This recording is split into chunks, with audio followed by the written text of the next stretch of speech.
Centre है, प्रशिक्षण केंद्र है, ये पारिस्थितिकी तंत्र के लिहाज से बहुत महत्वपूर्ण है क्योंकि वैश्विक मानकों तक उसे आगे बढ़ाने के लिए एक अद्वितीय एकीकृत समुद्री सर्वाइवल प्रशिक्षण केंद्र के रूप में ये विकसित किया गया है। बिल्कुल, इसका ये जो सर्वाइवल सेंटर है ये अपने आप में एक अनूठा एक ट्रेनिंग सेंटर है। मैं इसलिए इसको इम्पोर्टेंट और ज्यादा मानता हूँ क्योंकि ये जो है ये एक तरह से विदेशों में लोगों को जाना पड़ता था पहले ट्रेनिंग लेने के लिए, और अगर जिस तरीके से देश जो सी पोर्ट को आगे बढ़ा रहा है, जिस तरीके से यहाँ पे हम लोग ONGC तो एक है कंपनी, लेकिन बहुत सारे और कंपनीज जो कावेरी बेसिन कहिए या फिर ऑफशोर में जो ड्रिलिंग कर रही है, तो वहां पे ये बहुत इंपॉर्टेंट हो जाता है। अगर आप सोचिए, अगर आप ऑफशोर में आपका पेट्रोल प्रोडक्शन बढ़ाना है, गैस प्रोडक्शन बढ़ाना है, तो आपको मैन पावर चाहिए होता है। मैन पावर चाहिए तो आपको मैन पावर को ट्रेन करना पड़ेगा। अगर ये ट्रेन नहीं होंगे तो उनकी जान का खतरा रहता है। और ये मैं बताना चाहूंगा, समुद्र में ये दिनों दिन रातों रात काम करना आसान नहीं होता। उस वजह से ये बहुत महत्वपूर्ण हो जाता है कि इनकी ट्रेनिंग पे खर्चा किया जाए, इनको एक वर्ल्ड क्लास ट्रेनिंग दी जाए। और जैसे हम बार बार कह रहे हैं कि भारत एनर्जी की जो दिशा में अपने आप को एक सेल्फ इंडिपेंडेंट करना चाहता, तो उस इंडिपेंडेंट होने के लिए बहुत इंपॉर्टेंट है कि आपके जो ऑफशोर वेसल्स हैं, ऑफशोर जो सेंटर्स हैं, वहां पे उन लोगों को तैनात किया जाए जो पूरी तरह से ट्रेन हो, जिनको पूरा पता हो कि इस तरीके से इसको कैसे कैसे किया जाए। जिस तरह से देखिए इसमें संख्या 10,000 से 15,000 कर्मियों को प्रशिक्षित करने की बात कही जा रही है कि एक साल में प्रशिक्षित हो सकेंगे, तो कहीं ना कहीं इस क्षेत्र में रोजगार की भी और ज्यादा संभावनाएं बढ़ेंगी।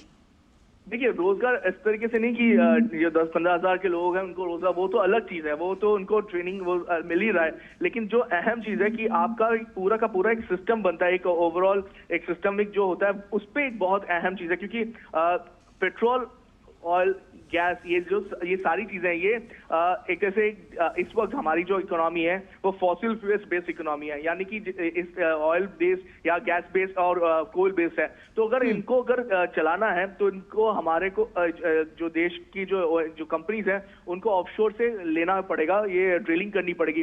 ड्रिलिंग मैंने जैसे आपको कहा कि बहुत ही रिस्की बिजनेस होता है क्योंकि समुद्र स्थिर नहीं है, वहां पे हवाएं आती है, साइक्लोन आता है, हमने देखा है कितनी दिक्कतें होती है। तो जब इस तरीके की विपदा होती है, अगर मानिए कोई हेलीकॉप्टर से वहां पे पहुंचा, आप ऐसे पहुंच भी नहीं सकते, आपको हेलीकॉप्टर से पहुंचना है, हेलीकॉप्टर में कभी प्रॉब्लम आ गई, कोई दिक्कत हो गई, क्या वो क्रैश हो जाता, तो वो किस तरीके से उनको संभाला जाए, किस तरीके से वो उन लोगों की जान बचाया जाए, वो अहम हो जाता है। तो ये ऐसा नहीं कि 10-12 हजार लोगों को नौकरी मिलेगी, 10-12 हजार लोगों को जब हर साल आप ट्रेन करते हैं तो आपके पास एक मैन पावर तैयार होता है। दूसरा, ये देश का पहला है और आसपास के जो पूरा एरिया है वहां पे भी इस तरीके के पहला बनाया गया है सेंटर। तो बाहर से भी लोग, जो साउथ ईस्ट एशिया कहिए, साउथ एशिया की बात करें, वहां से लोग यहाँ पे आके ट्रेनिंग करना चाहेंगे क्योंकि सब जगह पे ये ऑफशोर जितने भी, जैसे मैंने कहा 70% से ज्यादा पूरे विश्व में जो ड्रिलिंग होती है, जो ऑयल प्रोडक्शन कहिए, गैस प्रोडक्शन कहिए, वो ऑफशोर से होता है। तो लोग यहाँ पे आना चाहेंगे, आके यहाँ पे ट्रेनिंग लेना चाहेंगे, और एक तरह से भारत एक माप चिन्ह में आ जाएगा जो प्रोवाइड करेगा कि किस तरीके से लोगों को ट्रेनिंग दी जानी चाहिए इस तरीके की खास ट्रेनिंग पे। तापस, आपसे ये भी जानना चाहेंगे कि देखिए ये हमारे दर्शकों को थोड़ा आसान शब्दों में अगर आप बताएं कि समुद्री सर्वाइवल में पहले किस तरह की बाधाएं आती थी, किस तरह से ये और ज्यादा हेल्पिंग साबित होगा जो प्रशिक्षु होंगे उन लोगों के लिए। देखिए, एक चीज मैं आपको समझाता हूँ। जैसे एग्जांपल दिया कि अगर आप ऑफशोर की तरफ जा रहे हैं, आप कहिए एक हेलीकॉप्टर में बैठे हैं, एक सिंपल सी चीज आपको एग्जांपल दे रहा हूँ, हेलीकॉप्टर में बैठे हैं लेकिन समुद्र में तूफान ज्यादा हुआ है, हवा का ज्यादा है और हेलीकॉप्टर क्रैश कर गया, हेलीकॉप्टर क्रैश करके पानी में गिर गया। अब ऐसी दिक्कत आती है कि आप उनको कैसे रेस्क्यू करेंगे, हेलीकॉप्टर में जो लोग बैठे हैं उनको कैसे रेस्क्यू करेंगे। मशीन गई, हेलीकॉप्टर खराब हुआ, टूट गया, वो समझ में आता है, वो फिर बन सकता है, लेकिन जान कैसे बचाएंगे? ये जान बचाने का ये जो पूरी तकनीक है, ये इस सी सर्वाइवल सेंटर में दिया था कि अगर आपका हेलीकॉप्टर, जैसे आपको पता है कि हेलीकॉप्टर कांच से और मेटल से ढका रहता है, तो अगर वो पानी के अंदर चला गया तो आप उससे बाहर निकल के कैसे आएंगे, कैसे आप अपने आप को बचाएंगे उस पानी के उस दबाव से, क्योंकि बहुत ज्यादा प्रेशर होता है, हवा रहती है, तो कैसे आप वो करेंगे आप? यानी कि ये कह सकते हैं, देखिए पर्यावरण संरक्षण ले लीजिए या फिर मानवीय मूल्यों का संरक्षण ले लीजिए, उस दिशा में ये एक बहुत महत्वपूर्ण कदम है। मानवीय मूल जो है उसका बहुत अहम है, लोगों की जान बचाना बहुत अहम है। जैसे मैंने कहा कि अगर ये ही लोग हैं जो हमारे घरों पे जो इलेक्ट्रिसिटी पहुंच रही, जो एनर्जी आ रही है, वो उसको लाने में बहुत बड़ा एक अहम रोल प्ले कर रहे हैं। तो अगर वो तभी साकार होगा जब इन लोगों को बताया जाए कि आपकी जान को खतरा नहीं है, आपको बचाया जाएगा, आपको बचाया जा सकता है और आप बच भी जाएंगे। वो जब उनको आश्वासन मिलेगा तो वो अपनी जी जान लगा के काम करें। तो ये एक बहुत अहम पहलू है इसका, और ये बहुत ही स्टेट ऑफ द आर्ट, मैंने कहा समुद्र के पानी के नीचे एक बहुत डेप्थ में इसको बनाया गया, इस पानी डेप्थ में रखा गया है। तो लोग जाएंगे नीचे, जब उतरते हैं उनको पूरी ट्रेनिंग दी जाती है कि कैसे सांस रोकना चाहिए, कैसे उस तरीके से लोगों को अपने आप को बचाना चाहिए, क्या क्या इक्विपमेंट रखना चाहिए, कैसे वहां से जब बहुत ज्यादा पानी का दबाव है तो वहां से कैसे निकलना चाहिए। कहीं ना कहीं तापस ये भी कह सकते हैं कि प्रधानमंत्री नरेंद्र मोदी की बहुत दूरदर्शी सोच, मानवीय मूल्यों को बचाने की जो सोच है, लोगों के लिए काम करने का जो जज्बा है, वो कहीं ना कहीं इन सारे तमाम कामों से परिलक्षित होता हुआ नजर आता है। इसमें कोई दो राय नहीं है कि ये सच में दूरदर्शी सोच है, क्योंकि इससे पहले किसी ने सोचा भी नहीं था कि इस तरीके की ट्रेनिंग फैसिलिटी इंडिया में होगा या किया जा सकता है। ये पहली बार इस तरीके की फैसिलिटी दी गई है। मैं बार बार ये कहता हूं कि देश बदल रहा है क्योंकि देश की सोच बदल रही है। सोच इसलिए बदल रही है क्योंकि हम विजन के साथ आगे बढ़ रहे हैं। विजन किसका है? प्रधानमंत्री नरेंद्र मोदी का विजन है। तो ये विजन के साथ जब आगे देश चलता है तो कहीं ना कहीं देश का पूरा जो सिस्टम है वो बदल रहा है। आज की आप बात करें, 10 साल पहले एनर्जी डेफिशिएंट भारत हुआ करता था। हम लोगों को क्या कहते हैं, इलेक्ट्रिसिटी की कितनी कमी होती थी। आपको शायद याद होगा कि कोल कंजम्पशन, कोल बेस्ड ज्यादातर थर्मल पावर यूनिट से, वहां पे कभी कभार ऐसा भी हुआ कि कोल की मात्रा कम हो गई है कि शायद वो शट डाउन हो सकता है। बहुत बार एनर्जी दूसरी जगह से लेनी पड़ी थी। लेकिन आज अगर हम देखें तो हम ना सिर्फ उससे पार आ चुके हैं, लेकिन एनर्जी सरप्लस बन रहे हैं। और सिर्फ एनर्जी सरप्लस नहीं बन रहे हैं, हम इसके बाद आगे लेके जा रहे हैं कि किस तरीके से सस्टेनेबल एनर्जी पे जाए, किस तरीके से नेट जीरो 2070 तक भारत ने एक वो दिया है कि हम 2070 तक पूरा का पूरा जो सिस्टम है उसको बदल देंगे। जो फॉसिल फ्यूल बेस्ड इकोनॉमी है उसको बदल के हम हरित एक इकोनॉमी पे लेके आएंगे। उसको कैसे लेके आएंगे वो आप पूरा चेंज करें। आप कॉम्प्रेस बायोगैस लेके आ रहे हैं, आप सीएनजी से ज्यादा उसमें मूव करें, आप हाइड्रोजन फ्यूल का यूज करें, ईवी इलेक्ट्रिक व्हीकल का यूज करें। और मैं इसलिए बार बार इसको कहना चाहता हूं क्योंकि ये बहुत अहम हो जाता है जब आप आज के डेट में जो पोल्यूशन हम लोग देख रहे हैं, वो पोल्यूशन ज्यादातर 60 से 65% जो है वो व्हीकुलर पोल्यूशन, यानी कि जो गाड़ियां चलती है उससे हो रहा है। तो अगर आप गाड़ियों को इलेक्ट्रिक व्हीकल में या फिर हाइड्रोजन सेल बेस्ड जो उस पर शिफ्ट करते हैं तो आपका ये पोल्यूशन जो है वो कम हो जाएगा। अब उसमें उसको करने का भी तरीका है। अगर ये बहुत महंगे होते हैं तो अगर एनर्जी टेक्नोलॉजी ट्रांसफर आता है तो टेक्नोलॉजी के जरिए ये सस्ता भी होना चाहेगा। एक जमाना था जब कोई सोच भी नहीं पा रहा था कि ईवी व्हीकल्स 400, 500, 600 किलोमीटर एक बार के चार्ज में चल पाएंगे। लेकिन आज वो समय बदल रहा है, हमारे पास टेक्नोलॉजी आ रही है। क्या किसी ने सोचा था कि पानी के जरिए गाड़ियां या बसें चलेगी? अब हाइड्रोजन फ्यूल आ गया है, उसके जरिए हम चलाने की कोशिश करें। डेमोन्स्ट्रेटर एक बस तैयार किया गया इस इंडिया एनर्जी वीक में, जहाँ पे दिखाया जा रहा है कि एक बस हाई कैपेसिटी बस, उसको कैसे चलाया जा सकता है। तो इस तरीके के जो टेक्नोलॉजी है, कटिंग एज टेक्नोलॉजी है, वो तैयार की जा रही है। बिल्कुल, हर क्षेत्र में आत्मनिर्भर होते जा रहे हैं। आकाश में भी हम अपना परचम लहरा रहे हैं, तो समुद्र में भी किस तरह से हमें अपनी जानें बचानी होंगी, किस तरह से हमें समुद्र के अंदर सर्वाइवल कैसे रहे, उसके लिए भी तमाम सारे प्रयास किए जा रहे हैं। और ये तमाम प्रयास सराहनीय प्रयास है, आत्मनिर्भरता की ओर बढ़ते हुए हमारे भारत के कदम हैं।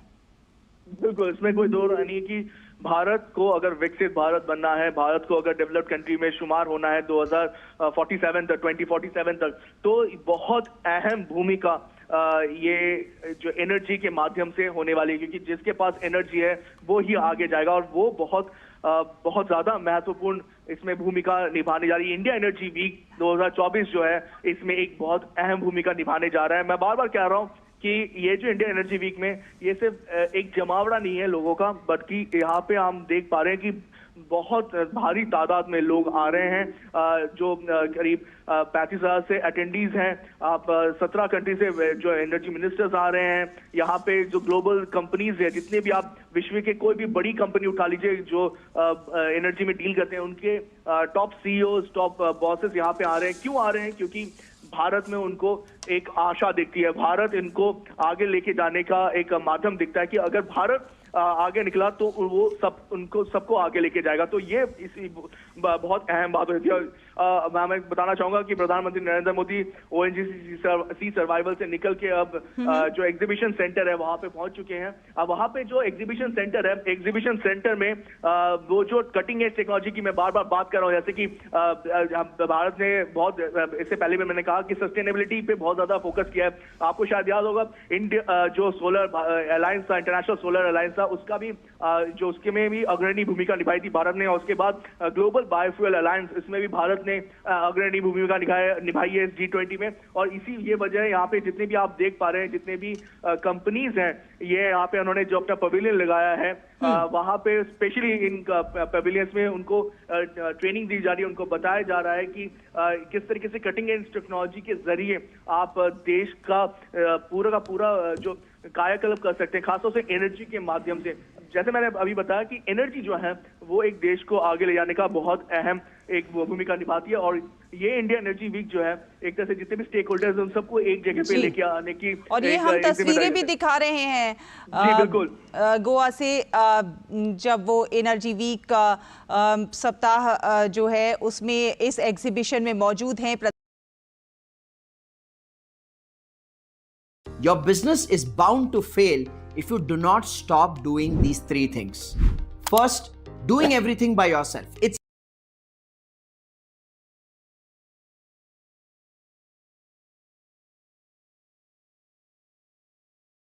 सारे एक ये पूरे जो आप देख पा रहे हैं यहाँ पे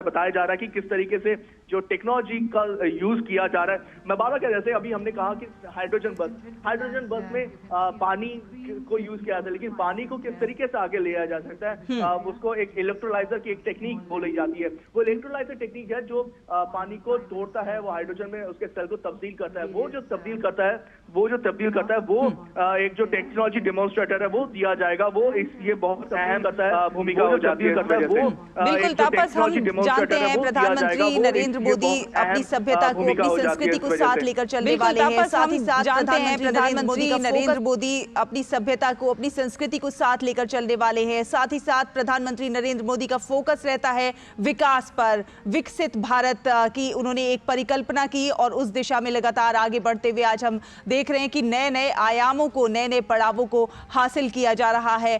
आत्मनिर्भर हर दिशा में हुआ जा रहा है और उसी की एक वानगी प्रस्तुत करती हुई ये प्रदर्शनी अपने आप में काफी कुछ कह रही है। बिल्कुल, ये प्रदर्शनी जो मैं बार बार कह रहा हूँ, ये प्रदर्शनी बहुत अहम है क्योंकि इस प्रदर्शनी में हम देख पाते हैं कि जो कटिंग एज टेक्नोलॉजी है जो आगे भारत को आगे लेके जाएगा। आपने अगर देखा होगा मेडिवल पीरियड के बाद से जो मॉडर्न वर्ल्ड में भी अगर हिस्ट्री की अगर बात करें, आप देखते हैं कि जब जिसके पास टेक्नोलॉजी होती है वो आगे जाता है। टेक्नोलॉजी जो है वो एक क्रूशियल रोल प्ले करता है एक देश के विकसित बनने में, और यही वजह है कि यहाँ पे इतना जबरदस्त जोर, इतना जबरदस्त दिया जाता है कि टेक्नोलॉजी को आगे लेके जाया जाए। किस तरीके से वो टेक्नोलॉजी जो घर घर तक पहुंचे, जैसे अभी एक प्रेशर कुकर दिखाया जाता है जहाँ पे उनको वो एक तरह से बहुत ही कॉम्पैक्ट प्रेशर कुकर है। कॉम्पैक्ट प्रेशर कुकर यानी उसमें कोई बायोफ्यूल की जरूरत नहीं है, उसको अलग तरीके से तैयार किया गया है। तो सोलर एनर्जी के जरिए भी उसको तैयार किया गया। तो इस तरीके से बहुत सारी टेक्नोलॉजीज है जो घर के लोगों तक, जो कोने कोने में जो हमारे देश में लोग हैं उनको पहुंचाई जा रही है और वो उससे लाभ ले सकते हैं। पहले क्या होता था कि टेक्नोलॉजी बन तो जाती थी लेकिन किसी साइंस जर्नल में या किसी जो इंस्टीट्यूट है वहां पे पड़ी रहती थी। अब प्रधानमंत्री का मानना है कि जो भी टेक्नोलॉजी बने वो लोगों के काम के लिए बने, लोगों को वो प्रोवाइड किया जाए उसका फायदा। तो इसलिए जो लोग हैं वो साइलोस से निकल के, पहले एक एक कोई इंस्टीट्यूट बनाता था तो दूसरे इंस्टीट्यूट को पता नहीं होता था, अब सब एक इंटीग्रेटेड तरीके से काम किया जा रहा है। बिल्कुल। और तापस, ये जो हम प्रदर्शनी में देख रहे हैं, अपने टेलीविजन स्क्रीन पर जो तस्वीरें आ रही हैं, जो पीछे दर्शाया जा रहा है कि किस तरह से साइंस, तकनीक और साथ ही साथ पर्यावरण का सामंजस्य, इन सबको साथ में लेकर चलते हुए किस प्रकार प्रकृति का संतुलन बनाया जाए, इसको भी प्रस्तुत कर रही है ये प्रदर्शनी। इसमें कोई दो राय नहीं है, क्योंकि जो एनवायरनमेंट है, ये जो हमारा पर्यावरण है, वो सर्वोच्च है। अगर पर्यावरण नहीं रहेगा तो हम लोग भी नहीं रहेंगे, तो उसको किस तरीके से आगे लेके जाए, लेकिन डेवलपमेंट भी हो, डेवलपमेंट के साथ साथ विकास के साथ साथ ये पर्यावरण का ध्यान रखें, ये इस पे हमेशा से एक बल रहा है।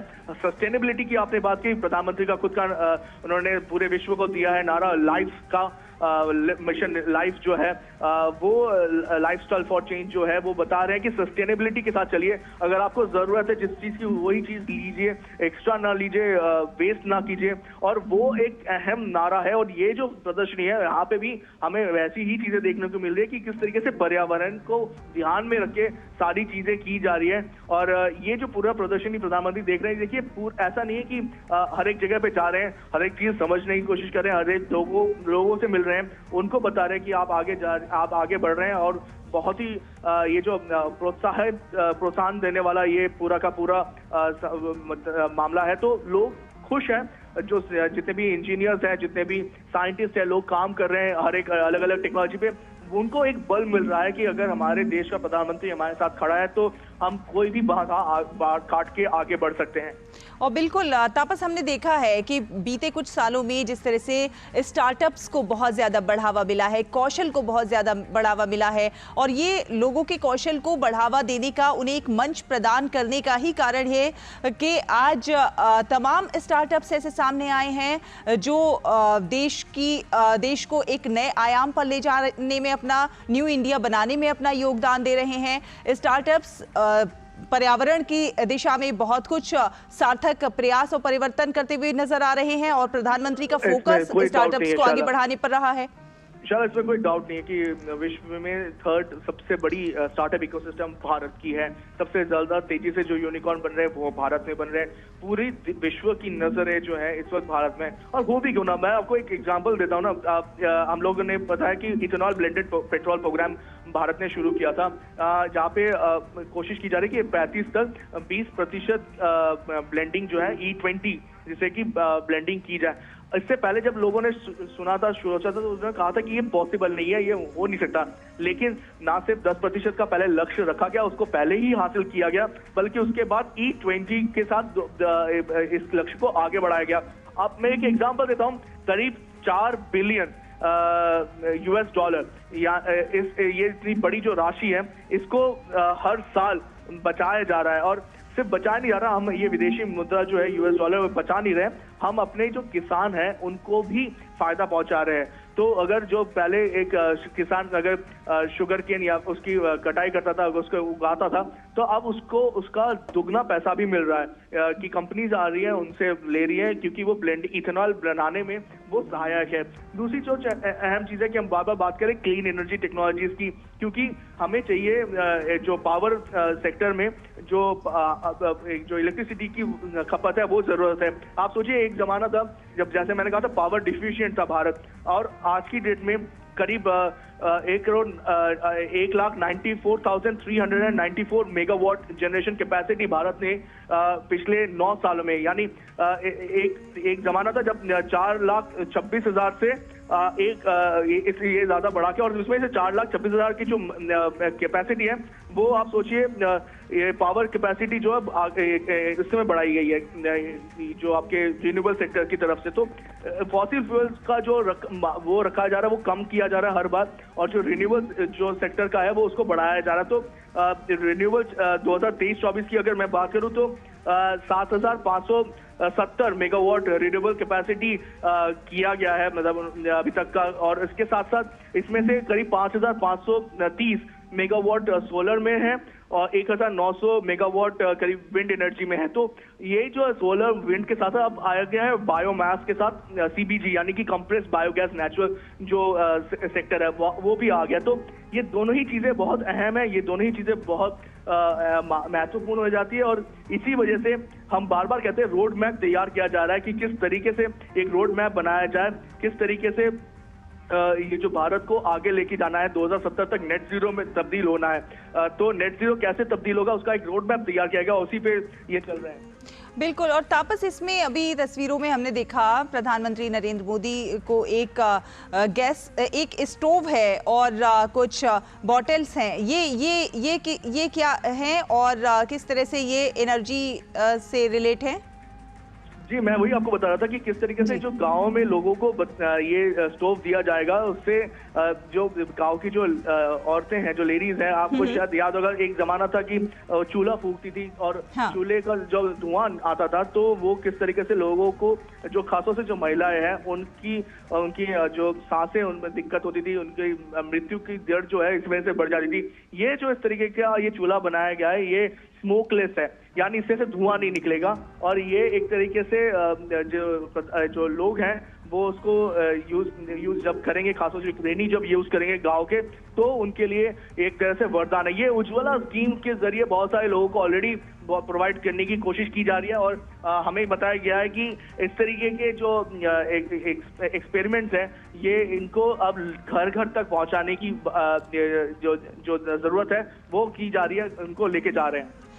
Basically focus clean energy, green energy पर है और एनर्जी के क्षेत्र में, ऊर्जा के क्षेत्र में किस प्रकार आत्मनिर्भर बना जाए। कई दिशाओं में हम लोग आत्मनिर्भर पहले ही बन चुके हैं और लगातार प्रयास हो रहे हैं और उस दिशा में ये प्रदर्शनी काफी कुछ बयान करती हुई। बिल्कुल, इसमें जैसे मैंने कहा कि आत्मनिर्भर बनना है, लेकिन उसके साथ साथ हमें ये लेके जाना है कि हरित एनर्जी के साथ किस तरीके से रिन्यूएबल एनर्जी पे जोर दिया जा रहा है। ऑलरेडी भारत में, जैसे मैंने कहा, विंड और सोलर एनर्जी पे, हाइड्रो एनर्जी पे बहुत जोर है, लेकिन इसके साथ साथ जो CBG, बायोगैस, इथेनॉल, पेट्रोल, इन सब पे भी जोर दिया जा रहा है जो हाइड्रोजन सेल फ्यूल पे, क्योंकि हाइड्रोजन सेल जो है वो फ्यूचर का फ्यूल माना जा रहा है कि इसके अगर टेक्नोलॉजी और ज्यादा बढ़ती रहे, टेक्नोलॉजी को अगर और विकसित किया जाए तो शायद इसके बाद हम देख पाएंगे कि लोगों को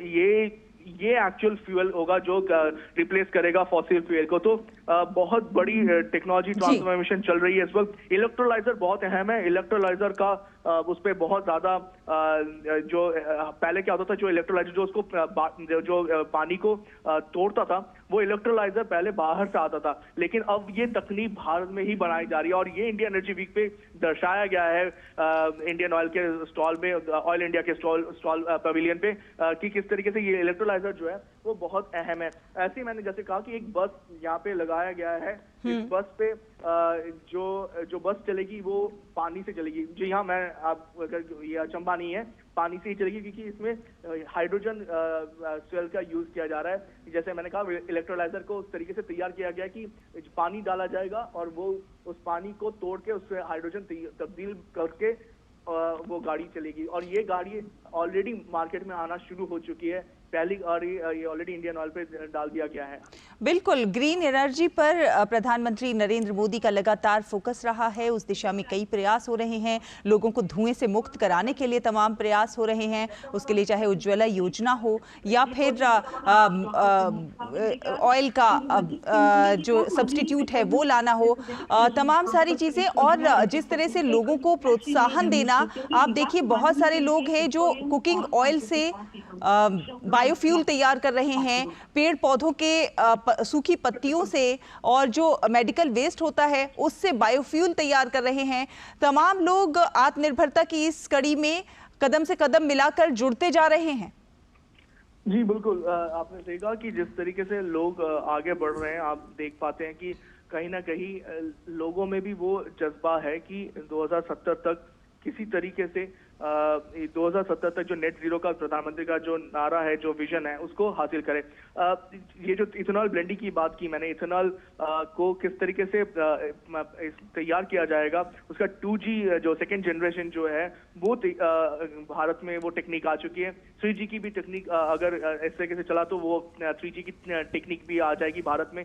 लेकिन 2G सेकेंड जनरेशन मैं क्यों कह रहा हूँ कि एक जमाना था सिर्फ शुगर केन यानी गन्ने से ही इथेनॉल बनाया जाता था, लेकिन अब क्या हो गया है कि एग्रीकल्चर वेस्ट कहिए, पराली कहिए, इन सब से आप इथेनॉल बना सकते हैं। इथेनॉल की और बना के सिर्फ ऐसा नहीं है, लोगों को खासतौर से जो ग्रामीण लोग हैं, जो खेती करने वाले लोग हैं, किसान हैं, उनको फायदा मिलता है, क्योंकि जो उनकी जो खेती का एक पार्ट है जो वेस्ट हो जाता था, अब वो कंपनीज को जाके देते हैं, कंपनीज उनको अच्छा खासा पैसा भी देती है। तो एक तरह से डबल फायदा जो किसानों को हो रहा है। एक तो जो किसान एक खेती करते थे वो खेती से तो फायदा हो ही रहा है, जो खेती के बाद जो अवशेष रह जाते थे वो अवशेष को भी अगर आप वो कंपनीज को बेचते हैं, उससे भी कंपनीज उनको पैसा देती है और उससे पैसा भी मिलता है उनको। और दूसरा अहम चीज है, हमने देखा किस तरीके से पराली जलाने से कितना लोगों को प्रॉब्लम होती है, किस तरह से पोल्यूशन बढ़ता है, तो अब वो भी अब उससे भी निजात पाया जा सकता है इसके बाद। बिल्कुल। अच्छा, अगर इसको हम गोवा में प्रधानमंत्री नरेंद्र मोदी इस वक्त डायस पे आ चुके हैं, मैं आपको बताना चाहूंगा शैला, और थोड़ी देर में वो हम लोगों को संबोधित करेंगे और पूरे देश की निगाहें इस वक्त प्रधानमंत्री नरेंद्र मोदी और garnered the admiration worldwide as an emphatic voice for energy transition and sustainable development. Thank you, Honorable Prime Minister, sir. And ladies and gentlemen, the India Energy Week stands as a testament to the bold and decisive leadership of Honorable Prime Minister that has positioned India as a trailblazer in clean energy solutions, as an emphatic voice and a credible voice in the global fight against climate change, and as a leader in the transition to low-carbon economy. And where energy security and environmental sustainability are not just policy goals, but they are the cornerstone of our nation's economic resilience and our energy self-reliance. And with the presence of the global energy leaders present in this August gathering, the India Energy Week 2024 being organized by FIPPI under the aegis of Ministry of Petroleum and Natural Gas is definitely a platform towards our shared responsibility and chalking out a future where energy is a catalyst towards our peace, progress, prosperity, and environmental stewardship. So as we cruise on this sustainable path together in this resplendent land, Goa, to welcome you all, I request our host minister, मैं हमारे माननीय श्री हरदीप सिंह पुरी जी को आमंत्रित करती हूँ, माननीय petroleum और प्राकृतिक गैस के केंद्रीय मंत्री। उनसे निवेदन है उनके स्वागत उद्बोधन के लिए।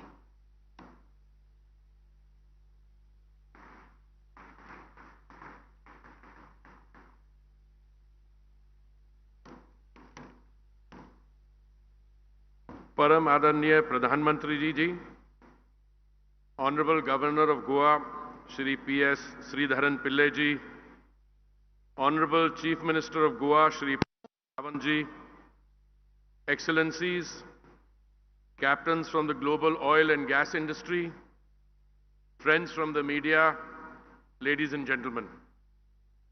It is a great privilege for me to welcome the Honorable Prime Minister and all of you to the inauguration of the second edition of the India Energy Week 2024.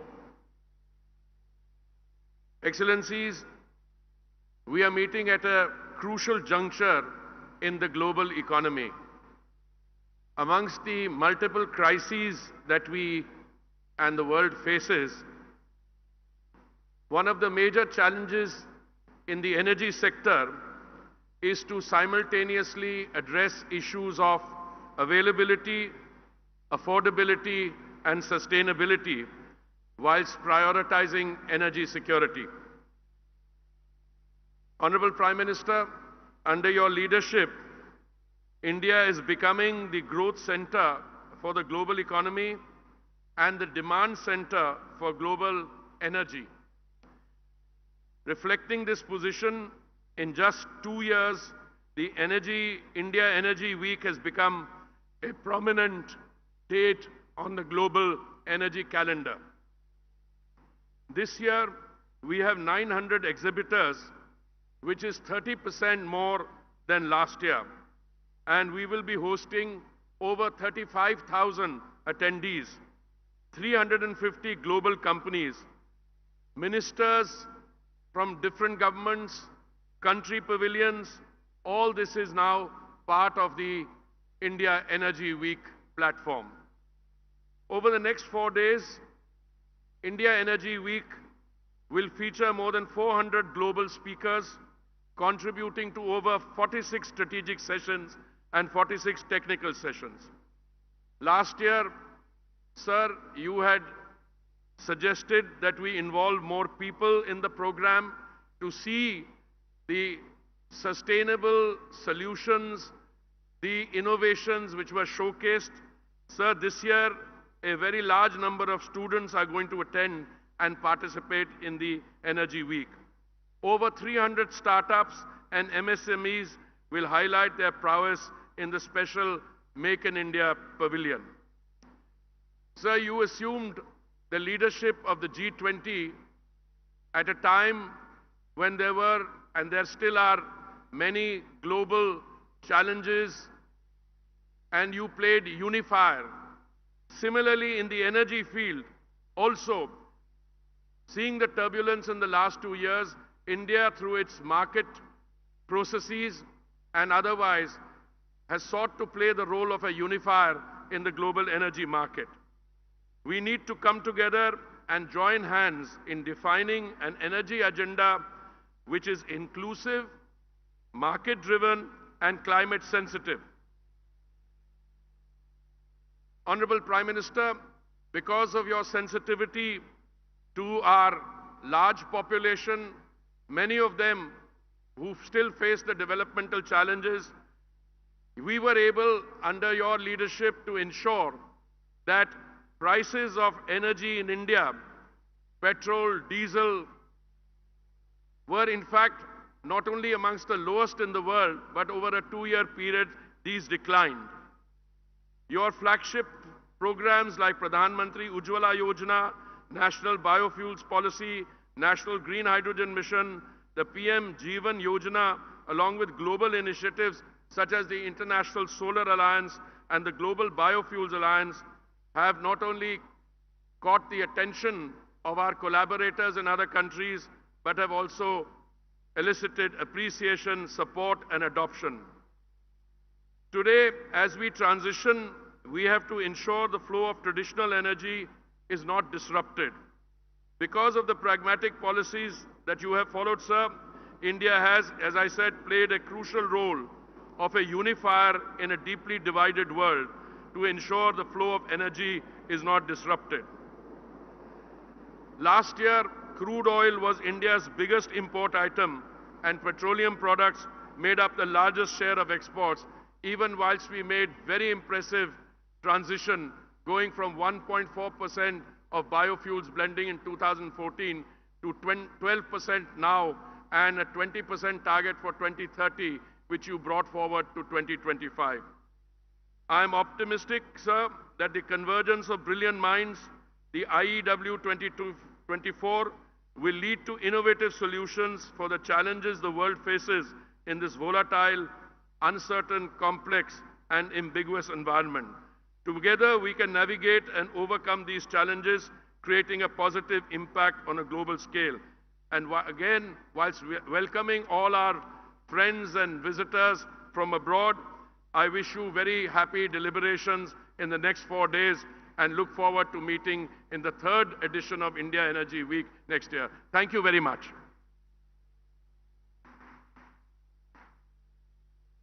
Thank you, Honourable Minister, sir, for highlighting the impressive footprints and greener footprints which India is casting as it moves ahead in addressing the energy needs of its 1.4 billion people in a more accessible and affordable manner.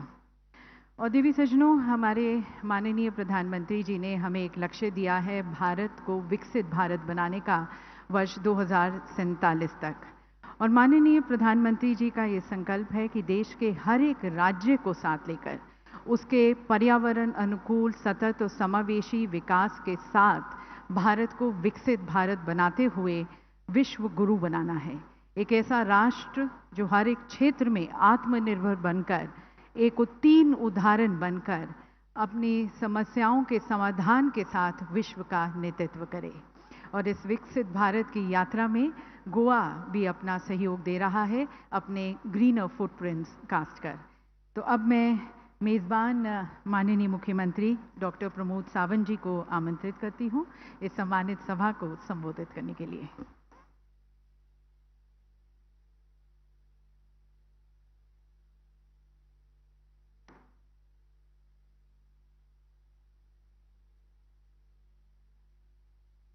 Good morning, friends.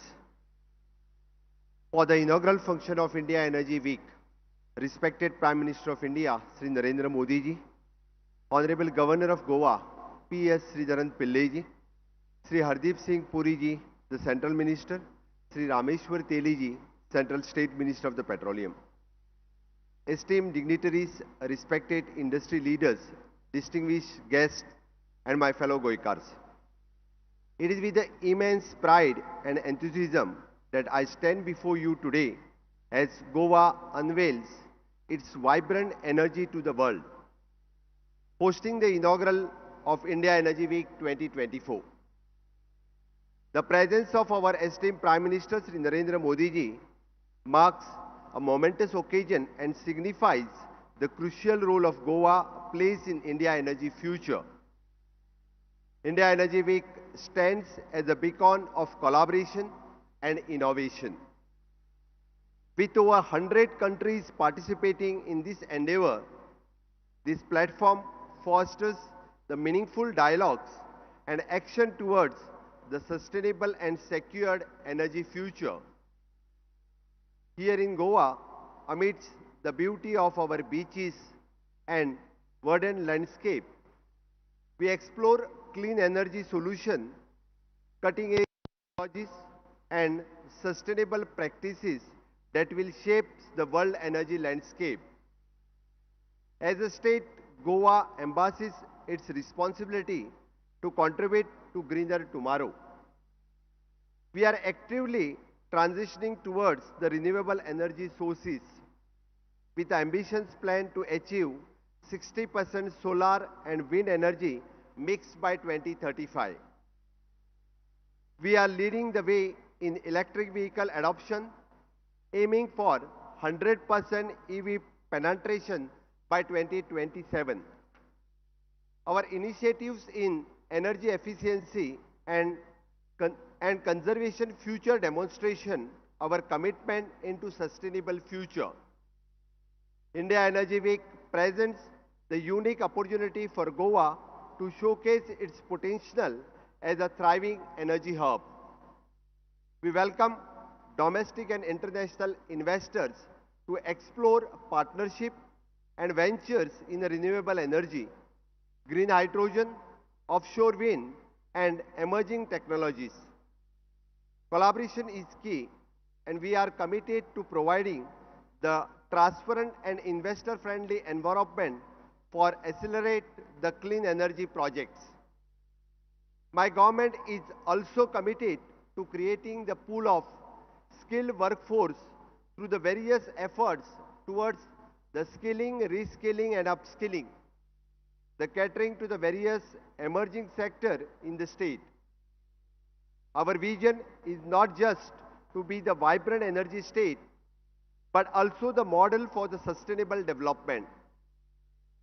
We envision a Goa powered by clear energy where the communities thrive, the nature flourish, and the future generation inherit the healthy planet.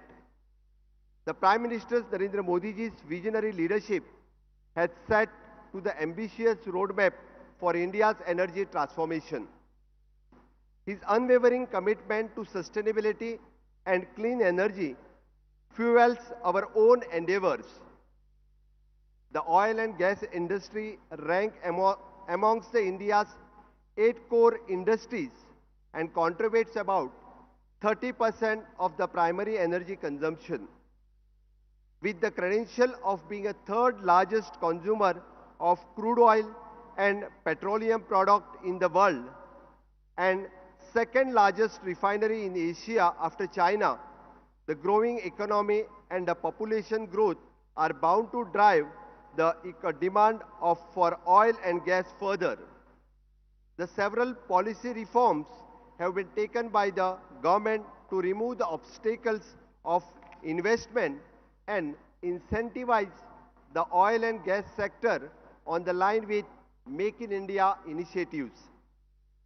Further, to help India strengthen its climate resilience, Honorable India Prime Minister Shri Narendra Modi ji, on behalf of India, committed to bring down carbon intensity by India by more than 45% by 2030 and achieving the target net zero carbon emission by 2070.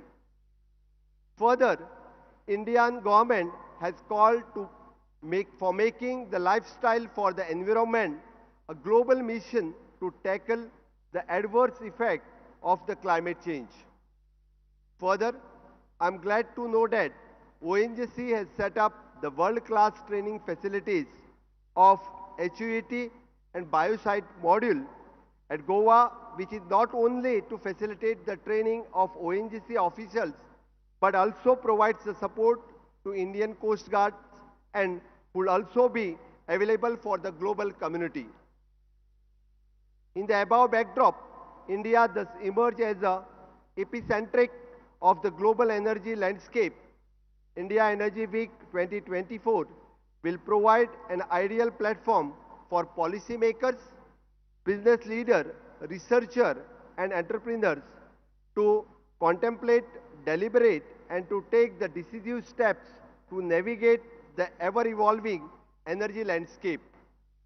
I express my hearty gratitude to Honorable Prime Minister Modi ji for presence today as they inspire us to achieve even greater heights.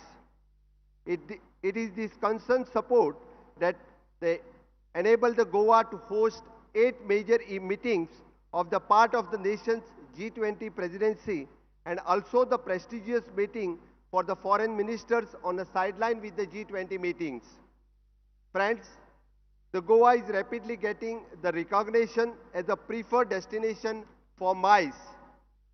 Let India Energy Week Goa 2024 be catalyst for the brighter tomorrow. Let us forge the partnership, share knowledge and commit to the future power by clean energy, economic prosperity and environmental stewardship. Together, let us illuminate the path towards the sustainable and secure energy future for India and beyond. Thank you. Jai Hind, Jai Goa.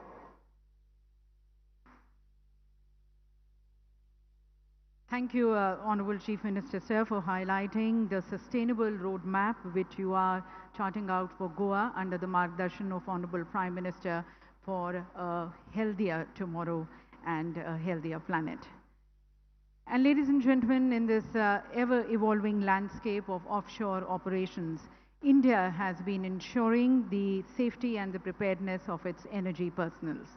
We now present you a short film that captures the mitigation techniques adopted to combat the inherent professional and occupational challenges in the oil and gas sector. Let's have a view-in of this film.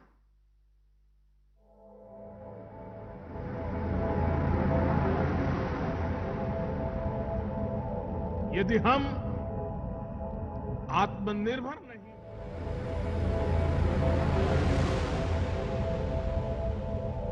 यदि हम आत्मनिर्भर नहीं होंगे तो हमारा देश अपने लक्ष्य कैसे पूरे करेगा, अपनी डेस्टिनी तक कैसे पहुंचेगा।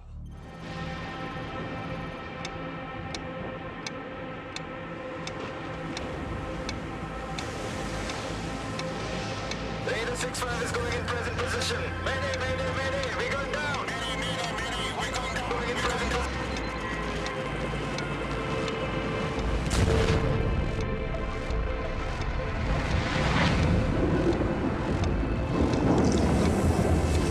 Escaping a helicopter after it crashes into the sea is a race against time.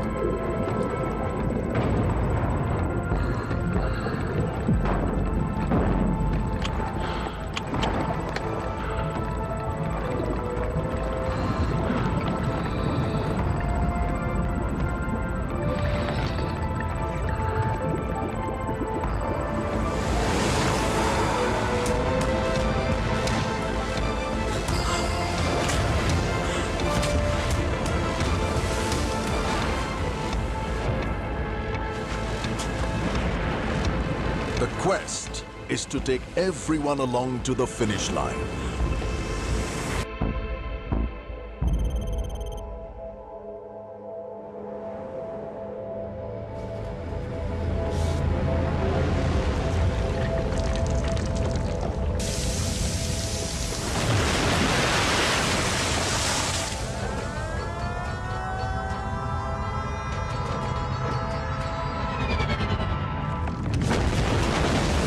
When there is a blowout, the priority is getting everyone to safety, away from the highly flammable gas and liquid, gushing to the surface at extreme pressure.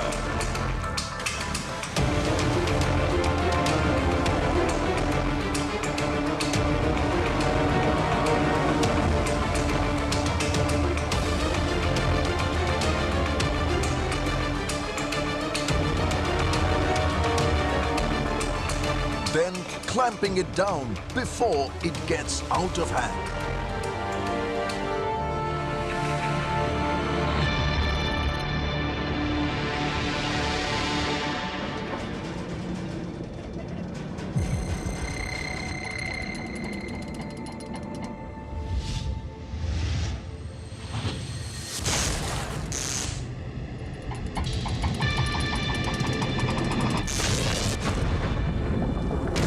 A levy or boiling liquid expanding vapor explosion can be catastrophic.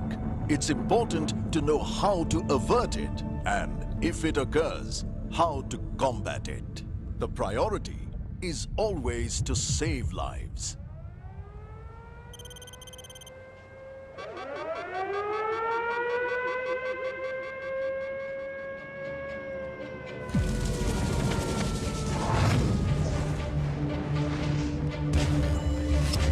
And when a helicopter catches fire, we act without hesitation, leaving no man behind.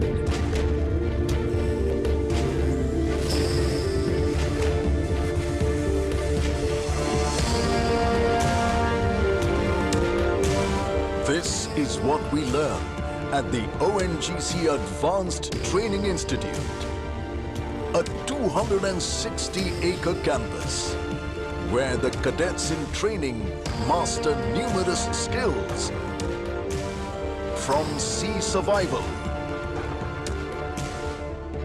to firefighting, and practice the drill until it becomes second nature.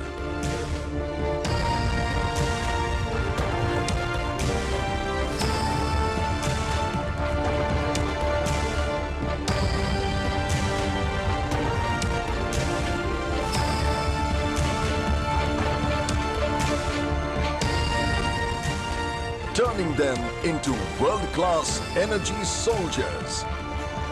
ONGC Advanced Training Institute, the energy sector's new safety benchmark. Which is being inculcated in our energy professionals, making them as Atmanirbhar energy soldiers. And now, ladies and gentlemen, as we seek to be led and guided by the global charismatic leader who's been a beacon of hope and inspiration, inculcating the right investments, innovations and collaborations much needed to address the challenges of our times, please join me in inviting the architect of India's transformative vision, Honorable Prime Minister Modi, for his address at the India Energy Week 2024.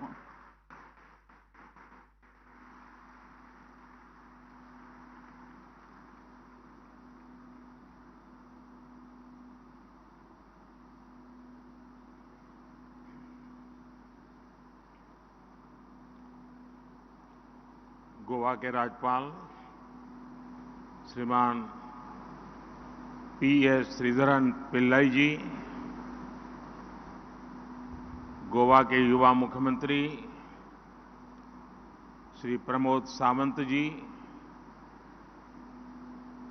केंद्रीय मंत्रिमंडल के मेरे सहयोगी हरदीप सिंह पुरी जी, रामेश्वर तेली जी, विभिन्न देशों से आए अतिथिगण, देवी और सज्जनों, इंडिया एनर्जी वीक के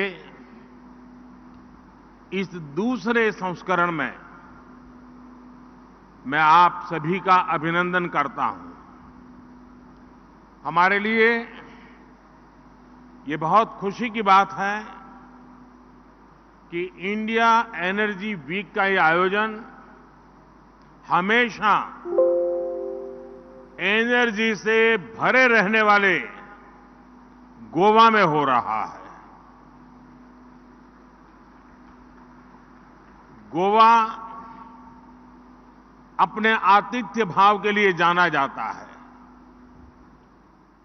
पूरी दुनिया से यहां आने वाले पर्यटक यहां की सुंदरता और संस्कृति से प्रभावित होते हैं। गोवा आज वो राज्य भी है जो विकास के नए प्रतिमानों को छू रहा है।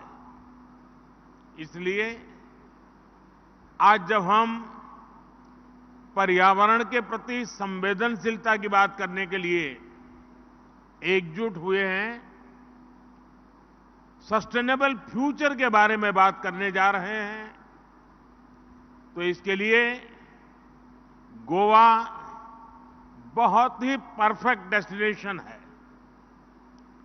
मुझे विश्वास है इस समिट में आए सभी विदेशी मेहमान अपने साथ गोवा की लाइफ टाइम मेमोरी लेकर जाएंगे। साथियों, इंडिया एनर्जी वीक का यह आयोजन एक बहुत महत्वपूर्ण कालखंड में हो रहा है। इस वित्तीय वर्ष के पहले 6 महीनों में ही भारत की जीडीपी दर 7.5% से अधिक हो गई है। ये दर ग्लोबल ग्रोथ को लेकर जो अनुमान लगाया गया है उससे भी बहुत अधिक है। भारत आज विश्व की सबसे तेज बढ़ती अर्थव्यवस्था है और हाल ही में आईएमएफ ने भी ये भविष्यवाणी की है कि हम ऐसे ही तेज गति से आगे बढ़ेंगे। आज पूरी दुनिया के एक्सपर्ट्स ये मान रहे हैं कि भारत जल्द ही विश्व की तीसरी सबसे बड़ी अर्थव्यवस्था बनेगा। भारत की इस ग्रोथ स्टोरी में एनर्जी सेक्टर की बहुत महत्वपूर्ण, स्वाभाविक रूप से उसका महात्म्य बढ़ रहा है। साथियों, भारत पहले ही विश्व का तीसरा सबसे बड़ा एनर्जी कंज्यूमर है। भारत विश्व का तीसरा सबसे बड़ा ऑयल कंज्यूमर और तीसरा सबसे बड़ा एलपीजी कंज्यूमर भी है। हम दुनिया के चौथे सबसे बड़े एलएनजी इंपोर्टर, चौथे सबसे बड़े रिफाइनर और चौथे सबसे बड़े ऑटोमोबाइल मार्केट वाले देश हैं। आज भारत में 2 पहिया और 4 पहिया वाहनों की बिक्री के नए रिकॉर्ड बन रहे हैं। भारत में ईवीज की लगातार डिमांड बढ़ रही है। ऐसे अनुमान भी है कि भारत की प्राइमरी एनर्जी डिमांड 2045 तक दोगुनी हो जाएगी। यानी आज अगर हमें हर रोज 19 मिलियन बैरल्स के आसपास तेल की जरूरत होती है, तो वो 2045 तक 38 मिलियन बैरल्स तक पहुंच जाएगी।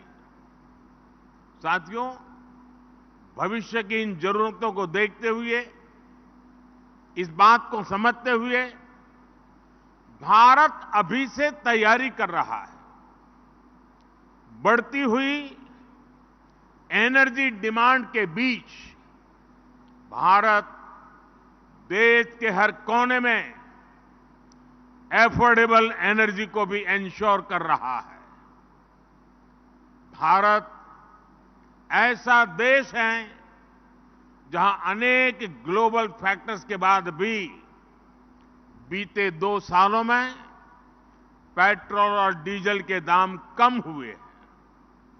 इसके अलावा भारत ने 100% इलेक्ट्रिसिटी कवरेज हासिल करते हुए बिजली को करोड़ों घरों तक पहुंचाया है।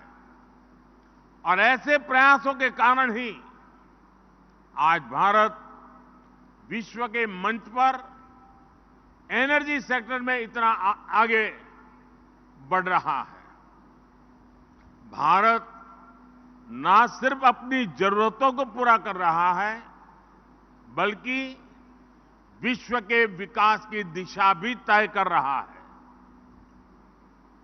साथियों, आज भारत अपने यहां 21वीं सदी का आधुनिक इंफ्रास्ट्रक्चर बना रहा है।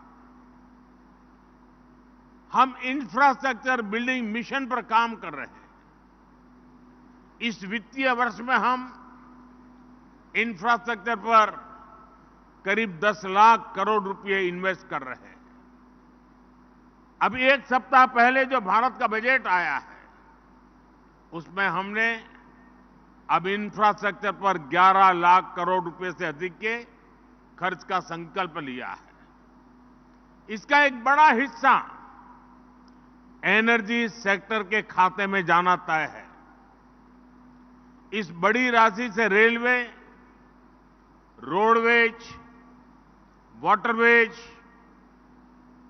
एयरवेज या हाउसिंग, जो भी इंफ्रास्ट्रक्चर देश में बनेगा, सभी को एनर्जी की जरूरत होगी।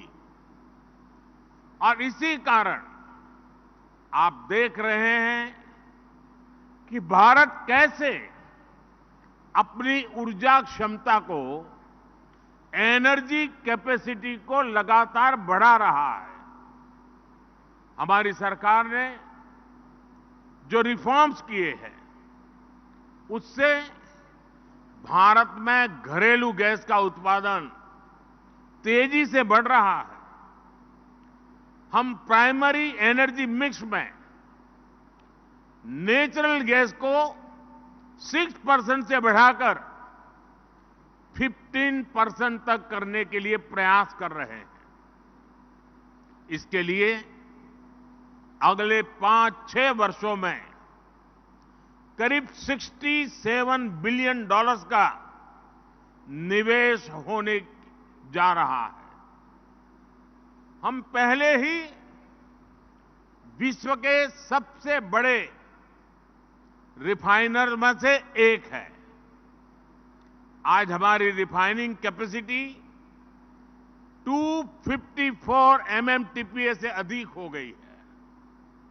हमने 2030 तक भारत की रिफाइनिंग कैपेसिटी को 450 MMTPA तक पहुंचाने का लक्ष्य रखा है।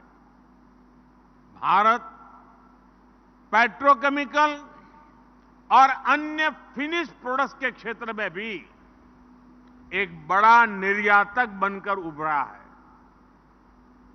मैं आपको ऐसे कई और उदाहरण दे सकता हूं, लेकिन इन सारी बातों का मूल ये है कि भारत इस समय एनर्जी पर इतना निवेश कर रहा है जितना पहले कभी नहीं हुआ।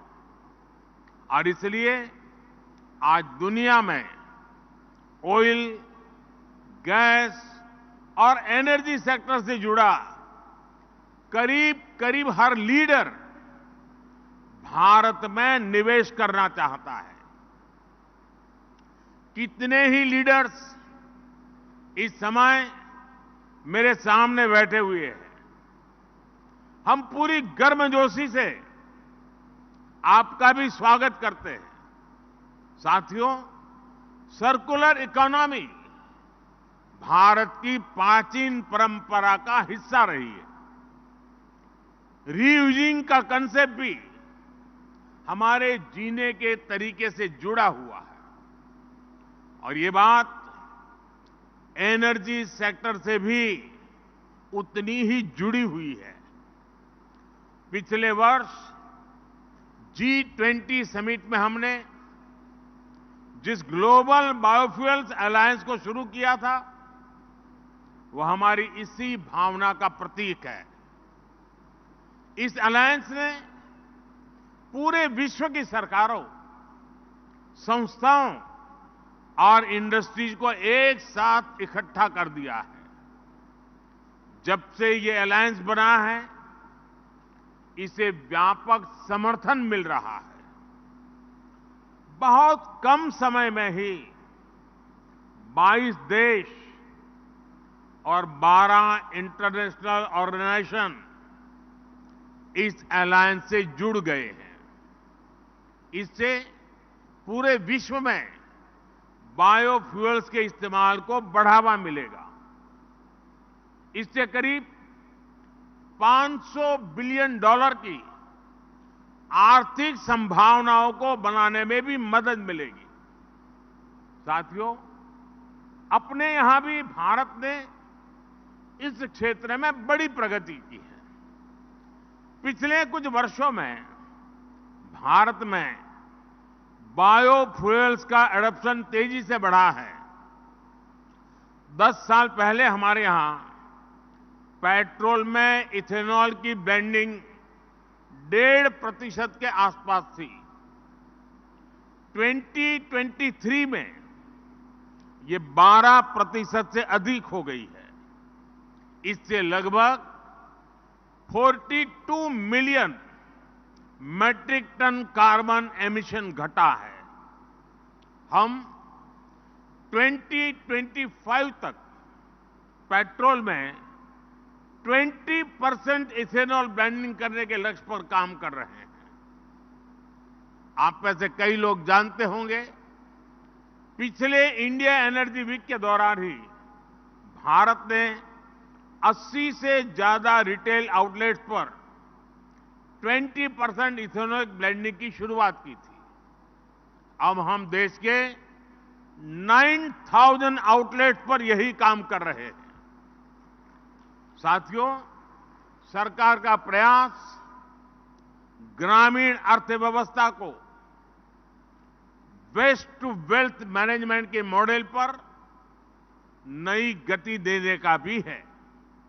इसके लिए भारत में 5,000 कंप्रेस्ड बायोगैस प्लांट लगाने की दिशा में काम किया जा रहा है। साथियों, विश्व की 17% जनसंख्या वाला देश होने के बाद भी विश्व में भारत का कार्बन एमिशन शेयर सिर्फ 4% है। इसके बाद भी हम अपने एनर्जी मिक्स को और बेहतर करने के लिए पर्यावरण के प्रति संवेदनशील एनर्जी सोर्सेज के विकास पर बल दे रहे हैं। 2070 तक हम नेट जीरो एमिशन का लक्ष्य हासिल करना चाहते हैं। आज Bharat renewable energy installed capacity में विश्व में 4थे स्थान पर है। हमारी इंस्टॉल इलेक्ट्रिसिटी कैपेसिटी, इसका 40% हिस्सा नॉन फॉसिल फ्यूल सोर्सेज से आता है। बीते एक दशक में भारत की सोलर एनर्जी इंस्टॉल्ड कैपेसिटी 20 गुना से ज्यादा बढ़ी है। सौर ऊर्जा से जुड़ने का अभियान भारत में जन आंदोलन बन रहा है। कुछ दिन पहले ही भारत में एक और बड़े मिशन की शुरुआत हुई है। भारत में 1 करोड़ घरों में सोलर रूफटॉप लगाने की योजना को उसका ऐलान किया गया है। इससे हमारे 1 करोड़ परिवार ऊर्जा के क्षेत्र में आत्मनिर्भर होंगे। उनके घरों में जो अतिरिक्त बिजली बनेगी उसे सीधे ग्रिड तक पहुंचाने की भी व्यवस्था की जा रही है। आप कल्पना कर सकते हैं भारत जैसे देश में इस योजना का कितना बड़ा असर होने जा रहा है। इससे आपके लिए भी इस पूरी सोलर वैल्यू चेन में निवेश की बहुत बड़ी संभावना बनने वाली है। साथियों, आज भारत ग्रीन हाइड्रोजन के क्षेत्र में भी तेजी से आगे बढ़ रहा है। नेशनल ग्रीन हाइड्रोजन मिशन के कारण भारत जल्द ही हाइड्रोजन प्रोडक्शन और एक्सपोर्ट का केंद्र बनने वाला है। मुझे विश्वास है भारत का ग्रीन एनर्जी सेक्टर इन्वेस्टर्स और इंडस्ट्री दोनों को श्योर शॉर्ट विनर बना सकता है। साथियों, इंडिया एनर्जी वीक का ये आयोजन सिर्फ भारत का आयोजन नहीं है। ये आयोजन India with the world and India for the world इस भावना का प्रतिबिंब है। और इसलिए ये मंच आज एनर्जी सेक्टर से जुड़े विचार विमर्श और अनुभवों को साझा करने का मंच बन गया है। आइए एक दूसरे से सीखने पर, तकनीक की साझेदारी पर और सस्टेनेबल एनर्जी के नए रास्तों को तलाशने पर एक साथ आगे बढ़ते हैं। Let us learn from each other, let us collaborate on cutting edge technologies and let us explore avenues for sustainable energy development. हम एक साथ मिलकर एक ऐसा भविष्य बना सकते हैं जो समृद्ध भी हो और जिसमें पर्यावरण का संरक्षण भी हो सके। मुझे विश्वास है कि ये मंच हमारे प्रयासों का प्रतीक बनेगा। एक बार फिर मैं इस आयोजन के लिए आप सभी को बहुत बहुत शुभकामनाएं देता हूं। बहुत बहुत धन्यवाद। Thank you, Honorable Prime Minister, sir. That, ladies and gentlemen, is a commitment coming from a leader who's the voice of the global south and who believes in greater collaborations with the other nations of the world towards building a more sustainable future for all of us. Thanking once again, Honorable Prime Minister, sir, as we work together towards a more climate-sensitive, clean, green, Atmanirbhar and a resilient growth of India, working with the nations of the world towards a healthier planet. Thank you, Honorable Prime Minister, sir, for your margdarshan. May I request you, ladies and gentlemen, to remain at your respective seats for a few more minutes. Just wait for another announcement from me. आप देख रहे थे India energy week 2024, जिसका उद्घाटन प्रधानमंत्री ने किया और उन्होंने जो संबोधन दिया है, आइए उसकी जो बड़ी बातें हैं वो हम आपसे साझा कर लेते हैं। तो उन्होंने कहा समुद्र